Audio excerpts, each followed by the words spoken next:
मित्रांनो, आज आपण मनाचे श्लोक क्रमांक 100 मधील श्री समर्थ रामदास स्वामी यांचा सुविचार व त्यामागील अर्थ आणि बोध मराठी, हिंदी आणि इंग्रजीमध्ये जाणून घेणार आहोत. यथा सांगरे कर्म तेही घडेना, घडे कर्म ते पुण्य गाठी पडेना, दया पाहता सर्व भूती असेना, फुकाचे मुखी नाम तेही वसेना. अर्थ मराठी. या श्लोकात रामदास स्वामीने मनाने कसे आचरण करावे याबद्दल सांगितले आहे की माणसाकडून कोणतीही कर्म विधीपूर्वक घडत नाही. धर्म घडला तरी त्याचं पुण्य पदरी पडत नाही, कारण त्यामागे अहंकार किंवा स्वार्थ असतो. अंतरी सर्व भूतमात्रांबाबत दया येत नाही. अशा स्थितीत भगवंताचे नाव जे फुकट घेता येतं तेही मुखी वसत नाही. मित्रांनो, जीवनात बऱ्याचदा माणसाकडून योग्य कर्म केली जात नाहीत. योग्य धर्म अर्थात कर्तव्य पाळली जात नाहीत. भूतमात्रांविषयी प्रेम जागृत होत नाही. याचं कारण म्हणजे आपल्यातील नकारात्मक ऊर्जा आणि परम सत्य व ज्ञानाचा अभाव. यामुळे आपल्यातील अहंकार व स्वार्थी भावना मजबूत होत जाते व अशा भावनेने केलेल्या कार्यांना पुण्य लाभत नाही. म्हणूनच समर्थ रामदास स्वामी नाम साधनेवर भर देण्यास सांगतात. कारण नामस्मरणाची साधना ही अत्यंत सोपी व बिनखर्चाची परंतु तितकीच प्रभावी आहे. सतत नामस्मरण करत राहिल्याने आपल्यातली नकारात्मकता व अहंकार कमी होऊ लागतो व सकारात्मकता आणि ज्ञान वाढू लागतं. अशा परिस्थितीत आपल्या हातून योग्य कर्म घडत जातात, ज्यांने पुण्य तर प्राप्त होतच व पुढे मोक्ष गती लाभण्याचा मार्ग देखील सुलभ होतो. अर्थ हिंदी. इस श्लोक में रामदास स्वामी जी ने मन को कैसा आचरण करना चाहिए इसके बारे में बताया है कि इंसान कोई भी काम शास्त्रोक्त विधि के अनुसार पूरा नहीं करता.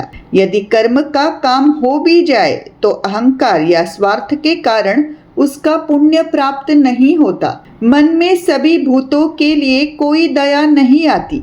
ऐसी स्थिति में भगवान का नाम जो मुफ्त में लिया जा सकता है वह भी मुख में नहीं आता.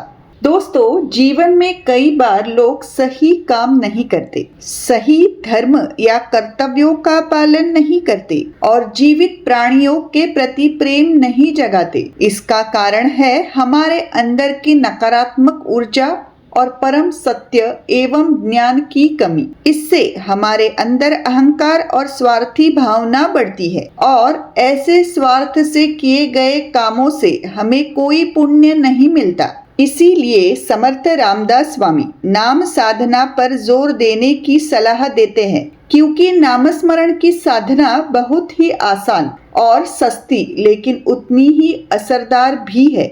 लगातार नाम जपने से हमारे अंदर की नकारात्मकता और अहंकार कम होने लगता है और सकारात्मकता एवं ज्ञान बढ़ने लगता है. ऐसी स्थिति में हम सही कर्म करते हैं, जिससे न केवल हमें पुण्य मिलता है बल्कि मोक्ष प्राप्ति का मार्ग भी आसान हो जाता है. अर्थ English.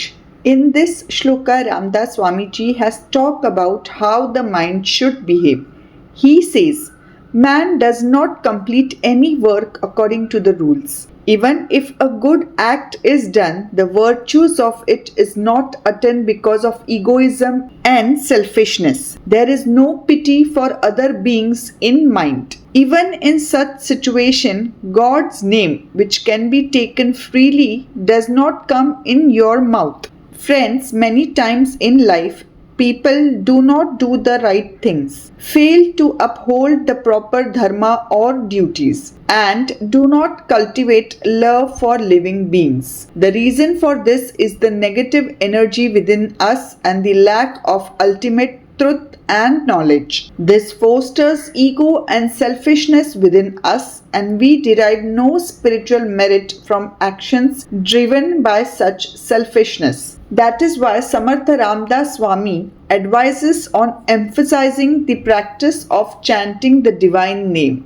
For the practice of remembering the name is very easy and inexpensive, yet equally effective. By constantly chanting God's name, the negativity and ego within us begin to diminish, while positivity and knowledge begins to grow. In such a situation, we perform righteous actions which not only earn us merit but also pave an easier path towards attaining liberation. तर मित्रांनो, आजचा हा video तुम्हाला आवडला असल्यास हे संस्कार व सुविचार लोकांपर्यंत पोहोचवण्याकरिता तो नक्की शेअर करा आणि मैत्री दोस्ती कॉर्नर हे चॅनल जरूर सबस्क्राईब करा. धन्यवाद. राम कृष्ण हरी.